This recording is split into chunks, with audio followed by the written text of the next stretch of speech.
पारख में आकर ही रुक रहा है, पारख में आकर ही टिक रहा है। सत्यासत्य विवेकनी बुद्धि, जिसकी बुद्धि सत्य और असत्य का निर्णय करती है, जड़ और चेतन का निर्णय करती है, नीर क्षीर का निबेरा करती है, जिसका चित्त, जिसकी बुद्धि, वो उसकी बुद्धि प्रज्ञावान होती है। पंडा शब्द जो बना हुआ है प्रज्ञा से बना हुआ है। जिसकी बुद्धि प्रज्ञावान होती है वो पंडित होता है। तो कहने का तात्पर्य है, कबीर साहब कहते हैं भूल मिटे गुरु मिलाए पारखी। भूल कब मिटेगी? जब पारखी गुरु मिल जाएंगे। पारखी गुरु बताएंगे कि तुम्हारा सुख का केंद्र बाहर नहीं है, सुख का केंद्र, शांति का केंद्र भीतर है, वो है आत्मा है। उसे ना जानने के कारण से आदमी बाहर भटकता है, बाहर भ्रम में पड़ करके उसे खोजता है। पूज्यवर गुरुदेव जी ने कविता में कहा है, सुख ढूंढ रहे तुम वन में, गिरि गह्वर के कंदर में, पर पता नहीं तू पाया, वह है तेरे अंदर में। तेरे ही अंतस्थल में सुख सागर लहराता है, पर तू विपन्न हो करके दर दर ठोकर खाता है। घर में, वन में, मंदिर में, सेठों के गोदामों में, नृप के कोषागारों में, नभ के तारों तारों में, पूरब में व पश्चिम में, ठाकुर मंदिर द्वारों में, सुख शांति नहीं पाओगे। जब मन विषयों से मुड़कर अपने में आ जाएगा, सब चंचलता को तजकर स्थिरता को पाएगा, तब सुख का स्रोत खुलेगा जो है अनंत अपने में। वो सुख का स्रोत, वो शांति का स्रोत हमारे भीतर में ही है। भीतर भी कहना एक उपलक्षण मात्र है, वो हम खुद ही हैं। जिसे हम चाहते हैं, जिसे हम पाना चाहते हैं, जिसका हम दर्शन करना चाहते हैं, जिसको प्राप्त करके सुखी और संतुष्ट होना चाहते हैं, वो खुद हैं, हम हैं। उसे जिस दिन जान लेंगे, फिर हमारा बाहर का भटकना, बाहर का भ्रम और खानी जाल और वाणी जाल की भूल सारी मिट जाएगी। और पारखी गुरु ही इसे दर्शाते हैं। इसलिए कबीर साहब ने और भी कहा है, मोको कहाँ ढूंढे बंदे मैं तो तेरे पास में, ना तीरथ में, ना मूरत में, ना काशी कैलाश में, खोजी होए तुरंत मिल जाऊं पल भर की तलाश में। बस खोजना पड़ेगा, हम खोजने का प्रयास, बाहर नहीं खोजना है। बाहर से खोजने से बाहर की वस्तुएं मिलती है जो जड़ होती है, पर होती है, विकारी होती है और मन को भटकाने वाली होती है। हमें खोजना नहीं है, उसे समझना है भीतर, और मन को अंतर्मुख करेंगे तो आत्मा हमारे भीतर ही प्रदर्शित होगा। समझ में आ जाएगा कि मैं ही हूँ। कैसे? कस्तूरी कुंडल बसे मृग ढूंढे वन माहि, तैसे घट घट राम है दुनिया जानत नाही। ये भी कबीर साहब ने कहा है। जैसे मृग की नाभि में कस्तूरी नामक सुगंधी द्रव्य पाया जाता है, उस सुगंधि को पाने के लिए मृग बन बन भटकता है, घास फूस में ढूंढता है, और ढूंढते ढूंढते भटकते भटकते थक हार कर जब बैठ जाता है, और जब बैठता है तो अपनी थूथन को पेट की ओर घुमा करके शांति की मुद्रा में बैठता है, तो लगता है कि मेरी नाभि से ही सुगंधी आ रहा है। फिर उसे लगता है कि मेरी जितना मैं भटका था पाने के लिए, ये मेरा भ्रम था, भूल था, मेरा सुगंधी तो मेरे पास है। ठीक यही दशा हमारी होती है। हम जीवन भर सुख ढूंढते हैं। कहाँ ढूंढते हैं? पत्नी में ढूंढते हैं, पति पत्नी में ढूंढते हैं, और पत्नियां पतियों में ढूंढती हैं, माता पिता पुत्र में ढूंढते हैं, पद में ढूंढते हैं, जमीन में ढूंढते हैं, प्रतिष्ठा में ढूंढते हैं। सुख का केंद्र तो ढूंढते हैं ना। पद मिल गया तो सुखी हो गए, धन मिल गया तो सुखी हो गए, पति पत्नी मिल गए तो सुखी हो गए। सुख का नहीं, सुख का आधार वो नहीं है, वो विषय जनित क्षणिक सुख है। विषयों से जो सुख मिलता है उसमें आदमी का चित्त दिग्भ्रमित होता है, और वो विषय जनित सुख के पश्चात दुख में परिवर्तित होता है। और दुख में ही परिवर्तित नहीं होता है, सारी चिंता, उलझन और पश्चाताप का भी कारण बनता है। वो क्षणिक सुख विषय से जो मिलता है, उसके पश्चात, उसके पीछे दुख की श्रृंखला लगी होती है। किंतु आत्मजनित सुख जब चित्त स्थिर होता है, मन विषयों से मुड़कर अपने में आ जाएगा। उसको पाने के लिए दो साधन हैं। एक बाह्य साधन ज्ञान और सत्संग है। स्वाध्याय के माध्यम से हम ग्रंथों से समझते हैं कि मेरा आत्मा, मेरा प्राप्तव्य भीतर है, और सत्संग के द्वारा संतों से हम सुनते हैं कि हमारा प्राप्तव्य, हमारी स्थिति, हमारा सुख शांति का केंद्र हमारे भीतर वो आत्मा है। लेकिन ये केवल समझने तक सीमित होता है, इससे उस स्थिति की प्राप्ति नहीं होती है।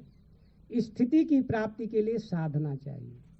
जब तक साधना की गहराई में नहीं उतरेंगे, ध्यान और समाधि की स्थिति में नहीं जाएंगे, तो आत्मा की स्थिति नहीं होगी, आत्मबोध नहीं होगा। आत्मज्ञान जरूर होगा, आत्मज्ञान और आत्मबोध में अंतर है। शास्त्रों से पढ़कर, ग्रंथों से पढ़कर, सत्संग से जो सुनकर हम जानते हैं कि आत्मा मेरे भीतर है, ये आत्मज्ञान है। आत्मा का भी ज्ञान हुआ है, भीतर से तृप्ति नहीं आई है। क्यों? क्योंकि अभी भी हमारा मन अतृप्त होता है। धन के लिए, पद के लिए, प्रतिष्ठा के लिए, जमीन के लिए, मकान के लिए और सांसारिक सुख के लिए चाहना अभी बनी है। इसका मतलब हमें अभी आत्मज्ञान तो हुआ है, किंतु आत्मतृप्ति नहीं मिली हुई है। आत्मतृप्ति का मतलब होता है आत्मबोध हो जाना। फिर बाहर के प्राणी और पदार्थ के मिलने पर, छूटने पर, बिछुड़ने पर न दुख होगा और मिलने पर सुख नहीं होगा। सब में समदर्शी हो जाता है आदमी, उसे कहा जाता है तृप्ति। ये तृप्ति आती है साधना से। इसी के लिए कवि साहब कहते हैं, बुझ बुझ पंडित मन चितलाए, कबहि भरल बे कबहि सुखाए, खन उबय खन डूबय खन अवगाह, रतन न मिले पावै नहीं था। आदमी का मन इतना चंचल, अभी हम थोड़ी देर पहले सुन रहे थे, आदमी का मन इतना चंचल है, इतना चंचल है कि आदमी एक क्षण स्थिर नहीं बैठ पाता है। उसका चित्त एक क्षण स्थिर नहीं हो पाता है।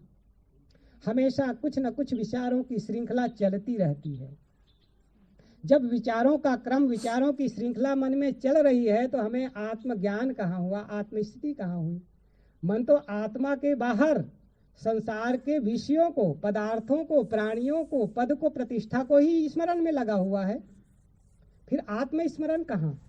आत्मस्मरण तब होता है जब ध्यान समाधि में हम डूबते हैं। इसके लिए कवि साहब ने कहा है, संतो सहज समाधि भली, गुरु प्रताप भयो जा दिन से, सुरति न अंत चली, जहाँ जहाँ डोलो सो परिक्रमा, जो कुछ करो सो पूजा, जब सोओ तब करो दंडवत भाव मिटाओ दूजा, आंख न मूंदो कान न रूंधो, काया कष्ट न धारो, खुले नयन हंसी हंस पहचानो, सुंदर रूप निहारो, सबद निरंतर मनवा राता, मलिन वासना त्यागी, सुख दुख से एक परे परम पद, सो पद है सुखदाई। तो कवि साहब कहते हैं, संतो सहज समाधि भली। सहज समाधि में आप पहुंच जाएंगे तो वो दशा होती है सुख दुख से एक परे परम पद। अंतिम में वो बात बताते हैं, वो दशा सुख और दुख से परे होता है। सांसारिक सुख और सांसारिक दुख से परे आत्मजनित आनंद की स्थिति होती है। परम तत्व की प्राप्ति का आनंद होता है, वहाँ शांति का आधार वो होता है। वो दशा सहज समाधि से आती है, साधना से आती है। इसलिए सत्संग भी जरूरी है। सत्संग से आत्मज्ञान प्राप्त होता है और साधना से सत्संग से आत्मज्ञान मिलता है और साधना से आत्मबोध होता है। और बोध को कहा जाता है तृप्ति। जब भीतर से तृप्ति आ जाएगी तो आत्मा जैसा है हमारा, उस रूप में हम लीन हो जाएंगे। तभी हमारा प्राप्तव्य हमें मिल गया होगा और सुख शांति में हम डूब गए होंगे। तो कबीर साहब कहते हैं, भूल मिटे गुरु मिले पारखी, पारख दे लखाई। वो परखा कर हर चीज को बताएंगे कि संसार के जितने भी प्राणी हैं वो केवल भूल से आपको लगता है कि मेरा है। अभी हम सुन रहे थे ना, भूला लोग कहे घर मेरा, जा घर में तू भूला डोले, सो घर नाही तेरा, हाथी घोड़ा बैल वाहना संग्रह कियो घनेरा। थोड़ी देर पहले सुन रहे थे। भूल के कारण से हम सब मानते हैं ये मेरा है, ये मेरा है, ये मेरा है, ये मेरा है, मेरा है कहते मूढ़ जन्म भर मरता, एक दिन मिट्टी के नीचे वह पड़ा पड़ा है सड़ता। और क्या होता है, मेरा मेरा मेरा कहते कहते आदमी गिरता है, मरता है और संसार से चला जाता है। जिस वस्तु की प्राप्ति के लिए दौड़ता रहा वो मिलता नहीं है और पछताते पछताते संसार से चला जाता है। तो कहने का तात्पर्य है, परख करो अपने भीतर, आत्मज्ञान प्राप्त करने के पश्चात साधना करो, ध्यान करो, चिंतन करो और चिंतन से मन ठहरेगा, मन रुकेगा, मन स्थिर होगा। संसार के विषयों को जपना छोड़ेगा मन, तब वो जाप करेगा आत्मा का जाप। कबीर साहब ने शब्द प्रकरण के एक पहले शब्द के अंतर्गत कहा गया है, उड़ माखी तरवर को लागे बोले एक बानी। एक उदाहरण देते हुए कबीर साहब कहते हैं, जब माखी का उदाहरण देकर कह रहे हैं, उड़ी माखी तरवर को लागी, जब मक्खी उड़ करके तरवर पे बैठ जाएगी, अर्थात समतल में पानी भर जाएगा, मक्खी ऊपर उड़ के बैठेगी तो केवल एक ही बात बोलेगी। ये एक उदाहरण दे रहे हैं। ठीक वैसे ही जब हमारा चित्त ध्यान में समाहित हो जाएगा, हमारा मन ध्यान में लीन हो जाएगा, तो केवल आत्म स्थिति का ही बात कहेगा। उसी को कहा जाता है आत्म तृप्ति, आत्मा बोध। और जब आत्मबोध हो जाएगा तो भूल और भ्रम दोनों मिट जाएगा। भूल का अर्थ मैंने कहा वस्तु कुछ और हो, भ्रम का मतलब होता है वस्तु कुछ और हो और उस वस्तु में हम दूसरे वस्तु की स्थापना कर देते हैं। जैसे रस्सी में हम सांप का भ्रम पाल लेते हैं, अंधेरा हो, कुछ हल्का सा प्रकाश हो, रास्ते में चलते होते हैं, कहीं रस्सी पड़ी हो या डंडा पड़ा हो, लगता है सांप पड़ा है, भ्रम हो जाता है ना। इसे कहा जाता है वस्तु कुछ और है, मान कुछ हम और लेते हैं, इसे कहा जाता है भ्रम। सीपी में चांदी का भ्रम होता है, वैसे ही पति और पत्नी में सुख का भ्रम होता है, पदार्थ में, पद में, धन में सुख का भ्रम होता है। ये सब भ्रम है। भ्रम मिटेगा, गुरु बताएगा जिसमें तुम सुख मान रहे हो सुख का केंद्र नहीं है, वो दुख का केंद्र है। उससे हम हटते हैं, खाली जाल से हटते हैं। फिर हम भूल बैठे हैं कि हमारा सुख का केंद्र बाहर है, धन पद जमीन है। उसे बताते हैं तुम्हारा सुख का केंद्र, हमारा सुख का केंद्र आत्मा है, उसमें मन को लगाओ तब वो मिल जाएगा। तो जब भूल मिट जाती है, जड़ पदार्थों से मन हट जाता है, आत्मा में डूब जाता है कि मैं शुद्ध चेतन आत्मा हूँ।